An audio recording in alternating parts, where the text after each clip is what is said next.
High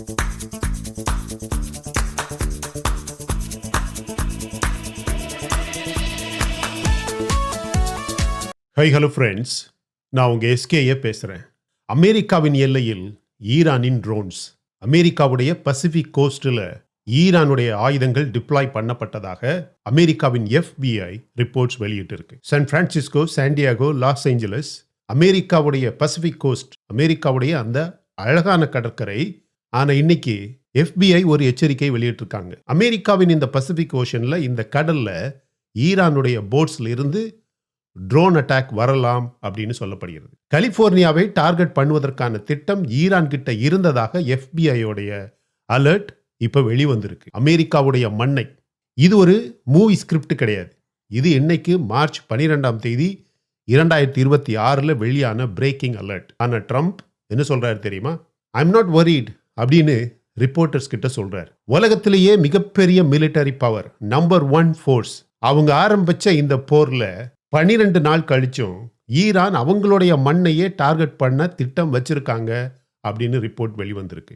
இன்னைக்கு Indian sailors ஹார்மஸ்ல சிக்கிக்கிட்டு இருக்காங்க. இந்தியன் பிளட் ஹார்மஸ்ல சிந்துது. மை டியர் ஃப்ரெண்ட்ஸ், இந்த ஸ்டோரியோடைய முடிவில், இந்த வீடியோடைய முடிவில் இந்தியாவுக்கு என்ன ஆகுது? ட்ரம்ப் என்ன பிளஃப் ஆடுறாரா, இல்ல என்னதான் நடக்குது அப்படிங்கறத இந்த வீடியோல பார்க்க போறோம். அதனால கடைசி வரைக்கும் பாருங்க. கண்டிப்பாக இந்த வீடியோல மிகப்பெரிய ஒரு திருப்பம் இருக்கு. பிப்ரவரி 28 முதல் ஆபரேஷன் எபிக் ஃபியூரின்னு பேரை வச்சுக்கிட்டு அமெரிக்காவும் இஸ்ரேலும் சேர்ந்து ஈரானை தாக்க தொடங்கினாங்க. கமீனிய கொன்னாங்க. அது வரைக்கும் தான் இவங்களுக்கு திட்டமாக இருந்திருக்கலாமா? அதுக்கப்புறம் என்ன பண்றதுன்னு தெரியாமலேயே இப்ப பண்ணிக்கிட்டு இருக்காங்களா? இன்னைக்கு 12 நாள் ஆயிடுச்சு. ஈரானுடைய மிசைல் அட்டாக்ஸ் இன்னும் நடக்குது. கல்ஃப் கண்ட்ரீஸ்ல அமெரிக்க மிலிட்டரி பேசஸ் டெய்லி தாக்கப்படுது. குவைத்தில் 6 அமெரிக்கன் சோல்ஜர்ஸ் கொல்லப்பட்டாங்க. சவுதி அரேபியாவில் ஒருத்தர் கொல்லப்பட்டாரு. பென்டகனுடைய லேட்டஸ்ட் கவுண்ட் படி 140 அமெரிக்கன் சோல்ஜர்ஸ் காயப்பட்டது மட்டும் இல்லாமல் ஒரு சில பேருக்கு பிரெயின் இன்ஜுரிஸ், பிரெயின் ட்ராமா, ஒரு சில பேருக்கு சுவாசிக்க முடியாத அளவுக்கு ரொம்ப சீரியஸா இருக்காங்க அப்படின்னு ரிப்போர்ட் வெளிவருது. ஆனா ட்ரம்ப் இன்னைக்கு ரிப்போர்ட்டர்ஸ் கிட்ட சொல்றாரு, practically nothing left to target in Iran அப்படிங்கிறாரு. ஈரான்ல இனிமே அமெரிக்கா டார்கெட் பண்றதுக்கு எதுவுமே இல்லை அப்படிங்கிறார். அதே நாள்ல ஹார்மஸ்ல இன்னும் 3 கப்பல்கள் தாக்கப்பட்டிருக்கு. ஹெசபல்லா இன்னைக்கு விடியற் காலையில 150 ராக்கெட்ஸ் ஒரே நேரத்தில் இஸ்ரேல்ல தாக்கியிருக்காங்க. லெபனன்ல 7 பேரு இஸ்ரேல் ஸ்ட்ரைக்ல கொல்லப்பட்டிருக்காங்க. தெஹரான்ல இன்னும் IDF ஸ்ட்ரைக் தொடர்ந்து நடந்துகிட்டு இருக்கு. இது nothing left to target in Iran அப்படின்னா, நாம சொன்ன இந்த டார்கெட் எல்லாம் லிஸ்ட் போட்டது யாரு? இது எல்லாத்தையுமே ஒரே வார்த்தையில சொல்லலாம் ஃப்ரெண்ட்ஸ், பிளஃப். ஆனா ஏன் ட்ரம்ப் இப்படி பேசுறாரு? சும்மா பேசுறாரே அப்படின்னு நினைக்காதீங்க. இதுல ஒரு பொலிட்டிக்கல் கால்குலேஷன் இருக்கு. அமெரிக்கால மிட் டர்ம் எலெக்ஷன்ஸ் நெருங்குது. ஆல்மோஸ்ட் பிப்ரவரி 28 ஹார்மஸ் க்ளோஸ் ஆயிடுச்சு. உலகத்துடைய டெய்லி ஆயில் சப்ளைல 20% அந்த ஸ்ட்ரைட் வழியாக போக வேண்டியது. ஆயில் பிரைசஸ் ஏற்கனவே $200 நாங்க எட்டாம விட மாட்டோம் அப்படின்னு ஈரான் சொல்லுது. கேஸ் ஸ்டேஷன்ஸ்ல பெரிய பெரிய வரிசைகள் கூடுது. அமெரிக்காவிலேயே பப்ளிக்குடைய கோபம் பில்ட் ஆகுது. நீ எதுக்குடா போருக்கு போன அப்படின்னு அமெரிக்காவுக்கு உள்ளேயே மக்கள் கேட்க ஆரம்பிச்சிட்டாங்க. Tell us why you went for the war. What's the exit plan? What is the end card? When does this end? இந்த போர் எப்போ தான் முடியும்? உன்னுடைய எக்ஸிட் பிளான் தான் என்ன? ஃபர்ஸ்ட் ஆஃப் ஆல் நீ எதுக்கு போருக்கு போன அப்படின்னு அமெரிக்கன் கிரவுட் கேட்க ஆரம்பிச்சிட்டாங்க. ஆயிரக்கணக்கான அமெரிக்கன்ஸ் இந்த கேள்வியை நேரடியாகவே கேட்குறாங்க. கேபிட்டல் ஹில்லில் செனேட்டர்ஸ் கேட்குறாங்க. அதுக்கு ட்ரம்ப்புடைய பதில் என்ன தெரியுமா? War is almost over, we did our part, nothing left to target. போர் முடிஞ்சிருச்சு, நம்ம பண்ண வேண்டியதை பண்ணியாச்சு, இன்னும் அங்கே எதுவுமே இல்லை. இது உண்மையிலேயே ஈரான்ல இருக்கக்கூடிய ரியாலிட்டிக்கான ஆன்சர் கிடையாது. இது டொமஸ்டிக் பொலிட்டிக்கல் ப்ரெஷருக்கான ஒரு செடேட்டிவ், ஒரு மயக்க மருந்து மாதிரி. ஆனா ஒரு விஷயம் நேர்மையா சொல்லணும். ட்ரம்ப் இந்த வார ஆரம்பிக்கிறதுக்கு முன்னாடி ஈரானுடைய உண்மையான மிலிட்டரி கேப்பபிலிட்டியை சீரியஸா எடுத்துக்கிட்டாங்களா இல்லையா? ஆபரேஷன் எபிக் ஃபியூரி அப்படின்னு ஒரு கிராண்ட் நேம் வச்சுக்கிட்டு ஒரு சில மிசைல்ஸ் சைட்ஸை அழிச்சுக்கிட்டு சில நியூக்ளியர் இன்ஃப்ராஸ்ட்ரக்சரை டேமேஜ் பண்ணினாங்க, இல்லைன்னு சொல்லல. அது மட்டுமே போதும் அப்படின்னு நினைச்சாங்க. அங்க உள்ள ரெஜிம் டாப்பிள் ஆயிடும் அப்படின்னு நினைச்சாங்க. மக்கள் எல்லாம் தெருவுக்கு வந்துருவாங்க அப்படின்னு நினைச்சாங்க. நமக்கு விருப்பப்பட்ட ஒரு தலைவன் அங்க வச்சுக்கிட்டு நமக்கு தேவையான ஆயில ஈரான்லேருந்து அடிச்சுக்கலாம் அப்படின்னு ஐடியா போட்டாங்க. ஆனா ஈரான் உலகத்திலேயே டாப் 10 மிலிட்டரி பவர்ல ஒருத்தன் அப்படிங்கறது இவனும் மறந்துட்டானுங்க. அவங்க கிட்ட 3000க்கும் அதிகமான பேலிஸ்டிக் மிசைல்ஸ் இருக்கு. ஷாஹேத் சூசைட் ட்ரோன்ஸ் மட்டுமே 3 லட்சத்துக்கும் அதிகமான ட்ரோன்ஸ் தயாரிச்சிருக்காங்க அப்படின்னு இப்போ ரிப்போர்ட்ஸ் வெளிவருது மை டியர் ஃப்ரெண்ட்ஸ். இந்த வாரோடைய 11 நாள்ல மட்டுமே ஈரான் 300க்கும் அதிகமான மிசைல்ஸ் இஸ்ரேல் நாட்டுக்கு உள்ளாடி மட்டுமே ஃபயர் பண்ணியிருக்காங்க. 25க்கும் அதிகமான அமெரிக்கன் அசெட்ஸை மிடில் ஈஸ்ட்ல அட்டாக் பண்ணியிருக்காங்க. 17 கமர்ஷியல் ஷிப்ஸ் ஹார்மஸ்ல மட்டும் அடிச்சிருக்கிறானுங்க. சி மைன்ஸ் இன்னைக்கு கன்னி வெடி ஹார்மஸ்ல போட ஆரம்பிச்சிட்டான். இது ஒரு டிஃபீட்டட் நேஷனுடைய ஆக்ஷனா?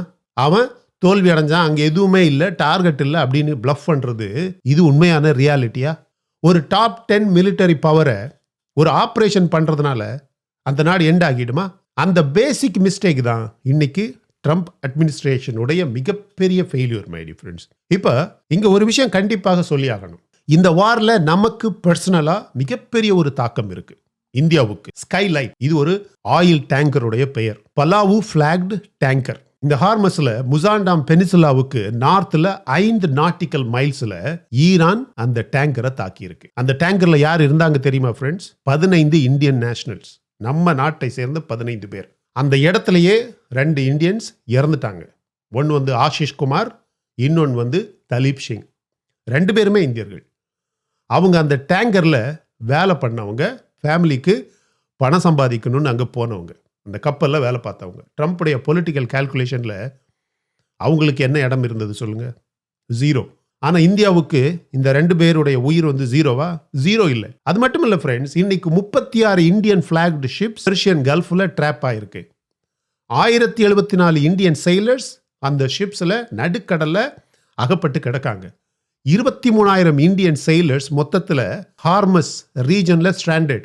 நம்ம கப்பலில் இருக்கிறது போக வேற வேற நாட்டு கப்பல்களில் வேலை செய்யக்கூடிய இந்தியன்ஸ் 23,000 இந்தியன் செயிலர்ஸ் இந்த ஹார்மஸ் ரீஜன்ல இப்போ ஸ்டாண்டர்ட் ஆயிருக்காங்க.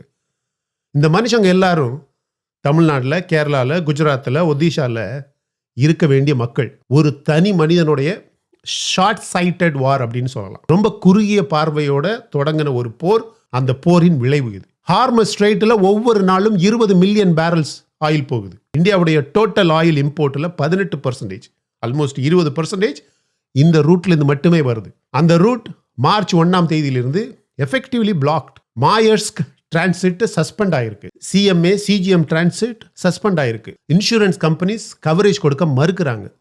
இந்த கப்பல்கள் எல்லாம் ஆப்பிரிக்காவுடைய சதர்ன் டிப் சுத்தி போக ஆரம்பிச்சிருக்கு மை டியர் ஃப்ரெண்ட்ஸ்.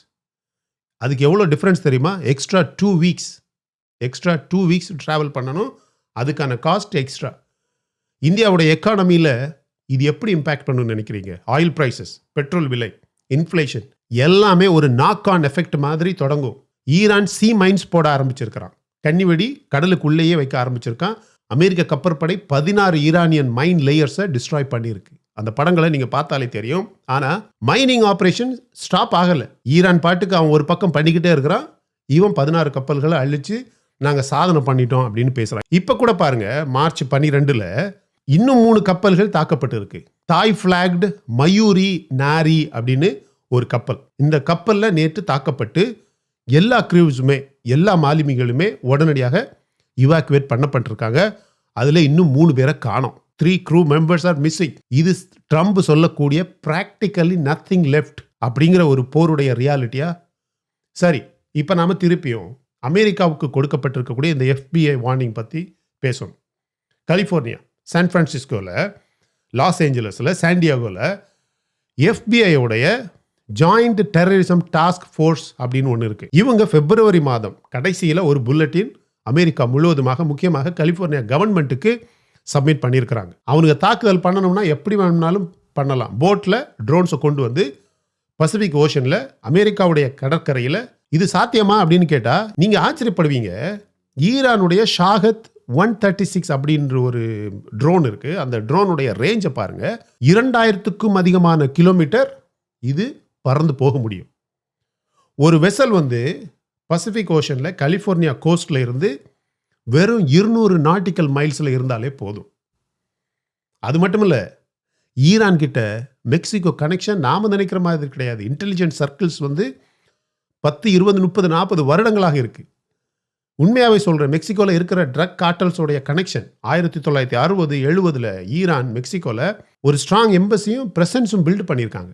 ட்ரோனை கார்ட்டல் வழியாக சதர்ன் பார்டர் வழியாக ஸ்மகிள் பண்ணலாம் அப்படிங்கிற சாத்தியத்தை ஏற்கனவே சிஐஏ, அமெரிக்காவுடைய சிஐஏ அனலைஸ் பண்ணியிருக்காங்க. This is not actionable intelligence அப்படின்னு கலிஃபோர்னியா அஃபிஷியல்ஸ் இது சொல்றாங்க.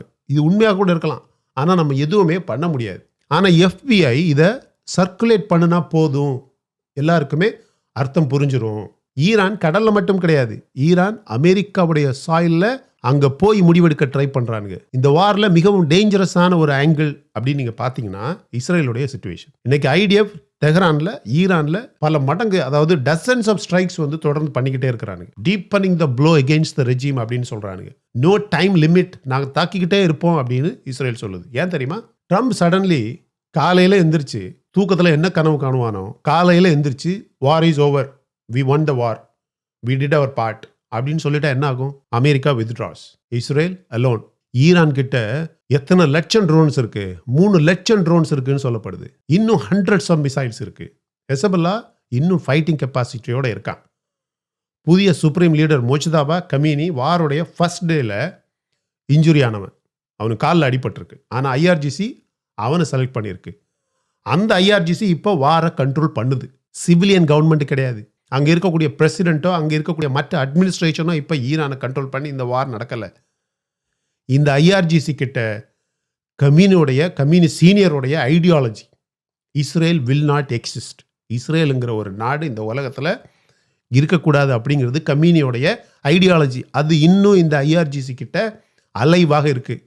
கம்யூனி இல்லாமல் இருக்கலாம், ஆனால் IRGC கிட்ட இருக்கு. ட்ரம்ப் அப்படி வித்ட்ராவல் பண்ணுறேன், நான் பண்ணது போதும், என்னோட வேலை முடிஞ்சிச்சு அப்படின்னு வித்ட்ரா பண்ணுனா, அந்த நேரத்தில் ஒரே நேரத்தில் 200-300 அப்படின்னு மிசைல்ஸை வந்து இந்த IRGC இஸ்ரேல் மேலே ஃபயர் பண்ணால் என்ன ஆகும்? நத்தன்யாவுக்கு தெரியும் ட்ரம்ப் இப்படி பண்ணக்கூடியவர் தான் அப்படின்னு. He is capable of doing that அப்படின்னு. ஒரு tweet, one press conference, deal done, peace achieved அப்படின்வார். அதனால தான் இன்னைக்கு இஸ்ரேல் வந்து நீ தாக்குறியோ இல்லையோ, நீ இங்கே இருக்கியோ இல்லையோ, நான் இண்டிபெண்ட்டாக ஃபைட்டிங் பண்ணிகிட்டே இருப்பேன், தாக்குதலை செஞ்சுக்கிட்டே இருப்பேன். ஏன்னா ட்ரம்ப்பை இவனுங்க ட்ரஸ்ட் பண்ணுறதில்ல. இப்போ இங்கே ஒரு கேள்வி கேட்கணும், இது அமெரிக்காவுடைய மிகப்பெரிய ஹிஸ்டாரிக்கல் மிஸ்டேக்கா? இங்கே பாருங்கள், வியட்நாமில் peace is at hand, we are almost going to win the war, போர் முடிய போகுது அப்படின்னு நிக்சனுடைய கேம்பெயினில் கிஸிங்கர் சொல்கிறாரு. 1972 எலெக்ஷனுக்கு முன்னாடி இது நடக்குது. இது ஒரு பொலிட்டிக்கல் ப்ரெஷருக்கான ஸ்டேட்மெண்ட் அப்போ கொடுக்கப்பட்டது. அதுக்கு 3 வருஷம் கழிஞ்சு 1975 சாய்கான்ல இருந்து ஹெலிகாப்டர்ஸில் அமெரிக்கன் அஃபிஷியல்ஸ் கோலையா ஓடுனானுங்க.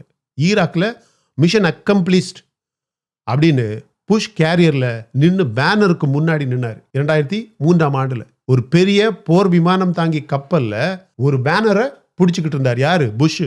மிஷன் அக்கம்ப்ளிஸ்ட் அப்படின்னு. அப்புறம் என்ன நடந்தது? 8 வருஷம் வார் நடந்தது. அதுக்கப்புறம் ஆப்கானிஸ்தானில் 20 வருஷம் ஸ்பெண்ட் பண்ணி தாலிபான் கிட்ட சரண்டர் ஆகி தான் கொண்டு போன ஆயுதங்களை போட்டுட்டு ஓடுனானுங்க. தாலிபான் கிட்டேயே சரண்டர் பண்ணிட்டு தான் வந்தானுங்க. இது அமெரிக்காவுடைய பேட்டர்ன் ஃப்ரெண்ட்ஸ். ரொம்ப ஒரு கிராண்டியாஸ் ஓப்பனிங் இருக்கும், நோ எக்ஸிட் ஸ்ட்ராட்டஜி. எப்படி போரை முடிச்சுட்டு வெளியே வருவோம் அப்படின்னு ஒரு ஸ்ட்ராட்டஜி இருக்காது. பொலிட்டிக்கல் ப்ரெஷரில் போருக்கு இடையிலே கன்ஃபியூஸ் ஆகிடுவானுங்க. அப்புறம் ஹிமிலியேஷன், அசிங்கப்பட்டு ஓடுவானுங்க. அதுதான் க்ளோஸ் ஆப்ரேஷன். இப்போ ஆப்ரேஷன் எப்பிக் ஃபியூரி டிஃப்ரெண்டாக இருக்குன்னு நாம் நம்புறதுக்கு என்ன காரணம் இருக்குது? இதே இடத்துல இந்தியா என்ன பண்ணுது? இந்த கேஆஸில் இந்தியா இன்னும் கூட வெயிட் பண்ணுது அப்படின்னு நாம் சொல்ல முடியாது. இந்தியா கால்குலேட் பண்ணுது. இந்தியா ஒரு வைஸ் பிளேயர் தான். இந்த வாரில் எந்த சைட்லேயுமே இன்னும் அஃபிஷியலி சேரலை. வாருக்கு ஜஸ்ட் ஒரு நாளைக்கு முன்னாடி இஸ்ரேலில் போய் இஸ்ரேல் வந்து எனக்கு இஸ்ரேல் தான் இந்தியா அப்படின்ற அளவுக்கு ஒரு சென்சேஷனல் ஸ்பீச் கொடுத்துட்டு தான் மோடி வந்தார். ஈரான் கிட்ட சபகர் போர்ட் டீல் இருக்குது, ரஷ்யா கிட்ட எனர்ஜி டீல் இருக்குது, இஸ்ரேலுடைய க்ளோஸ் பார்ட்னர்ஷிப் அண்ட் ஃப்ரெண்ட்ஷிப் இருக்குது, அமெரிக்காவோடு டரிஃப் டெவலப்மெண்ட் ஒரு ட்ரேட் பார்ட்னர்ஷிப் மாதிரி.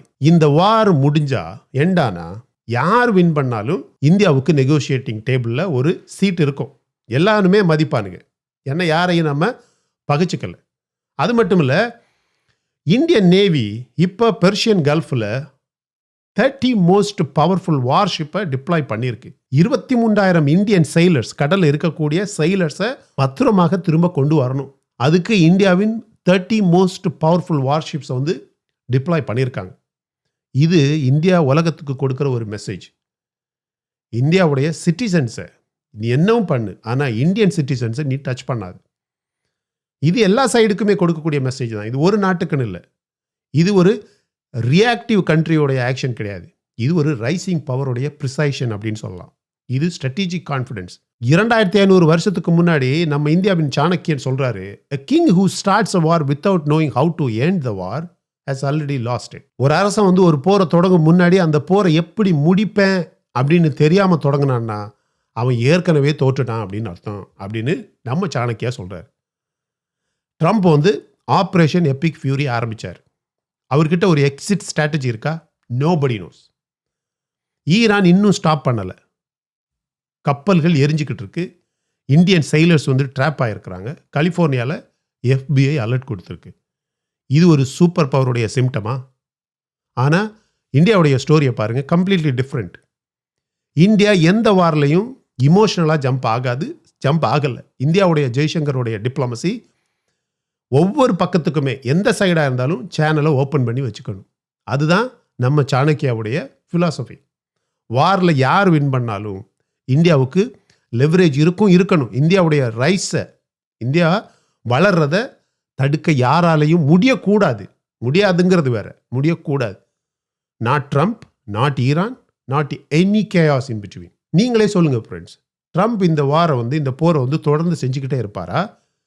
இல்லைனா ஐயோ தெரியாமல் ஒரு முடிவு இல்லாமல், ஒரு எக்ஸிட் முடிவு இல்லாமல், ஒரு எண்ட் பிளான் இல்லாமல் நம்ம பாட்டுக்கு ஆப்ரேஷன் எபிக் ஃபியூரி நம்மளை சுற்றி இருக்கிற 4 பசங்க சொன்னதுக்காக தொடங்கிட்டோமே அப்படின்னு மிஸ்கால்குலேட் பண்ணிட்டோமே அப்படின்னு ஃபீல் பண்ணுவாரா? அல்லனா இன்னும் பல மந்த்ஸ் இந்த போரை எஸ்கலேட் பண்ணுவாரா அப்படின்னு நீங்கள் நினைக்கிறீங்களா? நீங்களே சொல்லுங்கள் ஃப்ரெண்ட்ஸ்.